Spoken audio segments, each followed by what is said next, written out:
बिस्मिल्लाहिर्रहमानिर्रहीम। अस्सलाम वालेकुम नाज़रीन, मैं हूँ एडवोकेट शहरयार। जनाब जस्टिस काजी फ़ाइज़ ईसा साहब, कमाल बात की आपने परसों अदालत में। मज़ा आ गया। मैं तो ये एक अलग बात है कि आप पर जो केस चल रहा है उसमें आप पर एसिड बयान मीन जो है उसके हवाले से इल्ज़ामात हैं, फिर और जो ज़्यादा रेफरेंस हैं उसमें कुछ इल्ज़ामात आप पर लगे हैं।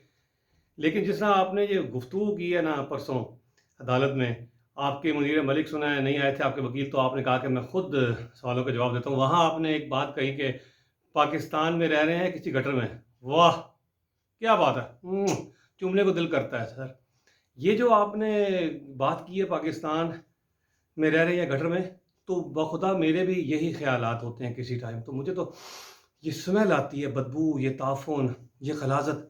लेकिन वो वहाँ पे एक साहब खड़े थे, वो उन्होंने मुझे बताया कि वो ये कहना चाह रहे थे, आपको जज ने बोलने नहीं दिया, आप ग़ालिबन ये कहना चाह रहे थे कि ये जो ताफ़ुन है, ये जो बदबू है, ये जो ग़लाज़त है इस सोसाइटी की, जिससे इसमें पाकिस्तान को एक गटर होने का गुमान होता है, तो वो कह रहा था कि ये जो ऐवान इंसाफ़ की जो नालियाँ हैं ना, जो सोसाइटी में आ रही हैं, उधर से बहुत ज़्यादा ग़लाज़त आई है। वो शायद आप वो ज़िक्र करना चाह रहे थे, लेकिन आप कह ना पाए और आपको मौका नहीं मिला। ये बात आपकी दुरुस्त है कि ऐसा है, फीलिंग है आम आदमी की। लेकिन वो आप पूरी बात जो है वो मुझे पता चली है, मैं अवाम को बताना चाहता हूँ। अवाम ये जो जस्टिस काज़ी फ़ाइज़ ईसा ने जो बात की है, उनका मकसद यही था कि कानून और इंसाफ़ की हुक्मरानी जिस मुल्क में ना हो, वो एक गटर बन जाता है, वो मुल्क रहने के काबिल नहीं रहता। और जनाब chief justice supreme court Gulzar Ahmed साहब, मैं तालियाँ आपको क्लैप पहले भी दे चुका हूँ 2 दिन पहले, जब आपने पहली तारीख़ को ये फ़ैसला सादर फरमाया कि सेनेट के जो इलेक्शन है, खुफिया रायदही से होंगे, तो आपने एक बेहतरीन जो है वो मौका दे दिया ख़रीदो फ़रोख्त का, आवाम के हवाले से ज़लील व ख़वार होने का। और आप देख लें वो 2-3 दिन से क्या हैजानी कैफ़ियत है आवाम में, और किस तरह के जोक्स आ रहे हैं, किस तरह की गालियाँ पड़ रही हैं। आप काज़ी उल क़ज़ा हैं, सबसे बड़े ओहदे पर हैं, आप ये ज़रा निकल कर देखें, किसी टाइम भेस बदल कर देखें, जिस तरह के खुलफ़ाए राशिदीन के दौर में होता था।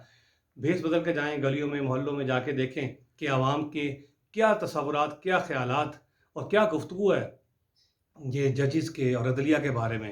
वैसे तो सारों के बारे में उनकी अमूमी राय गलत ही है, लेकिन मैं आपको किसी को बताऊँगा कि अदालती निज़ाम बेहतर होना किसी मुआशरे के लिए क्यों ज़रूरी है। जैसा कि विंस्टन चर्चिल ने कहा था कि अगर अदलिया काम कर रही है तो हम जंग नहीं हारेंगे।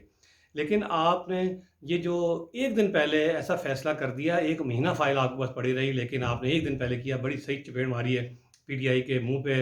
मैं समझता हूँ आपने बड़े हकीमाना फ़ैसला किया है। ये इमरान खान कोई काम भी कुछ नहीं कर रहा था, आपने 1 दिन पहले कह दिया कि जी इलेक्शन कमीशन जो है इसको रोके, करप्शन को। तो इलेक्शन कमीशन ने 1 दिन में क्या रोकना था?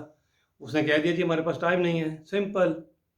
कहने वाले ये भी कहते हैं कि ये जब करोड़ों अरबों रुपए की गेम होती है सेनेट में, तो इलेक्शन कमीशन को भी कुछ ना कुछ हिस्सा चला जाता होगा। मैं नहीं कह रहा, लोग कहते हैं, मैं लोगों की बातें करता हूँ क्योंकि मैं एक आम आदमी हूँ, लोगों में उठता-बैठता हूँ।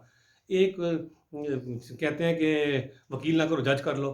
खुदा के लिए अपना तसव्वुर ठीक करें, अच्छे फ़ैसले करें, जिस तरह चीफ़ जस्टिस इफ्तिख़ार चौधरी साहब करते थे। समोसों पे कभी ले लेते सुओ मोटो, कभी ले लेते थे अतीका ओडो की 2 बोतल शराब पे, और वो कई सालों से रगड़ा खा रही है बेचारी।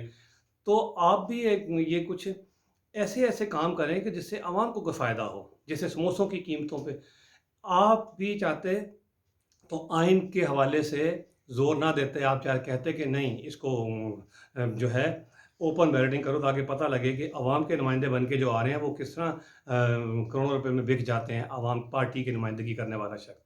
और अब मैं बात करना चाहूँगा, बल्कि एक दरख्वास्त देना चाहूँगा chief justice Islamabad high court जनाब अतर मिनल्ला साहब से। सर आपसे माज़रत के साथ मैं ये कहूँगा कि जो जजों को तकलीफ़ है, मैं समझता हूँ, वकीलों ने बदतमीज़ियाँ की हैं, लड़े हैं। जज वकीलों से मीडिया भी नाराज़ होता है, वकीलों से ये जो हैं पुलिस वाले भी नाराज़ होते हैं, वकील उनके साथ भी लड़ते हैं। वकीलों से हुक्मरान भी परेशान हैं, एस्टेब्लिशमेंट भी परेशान है।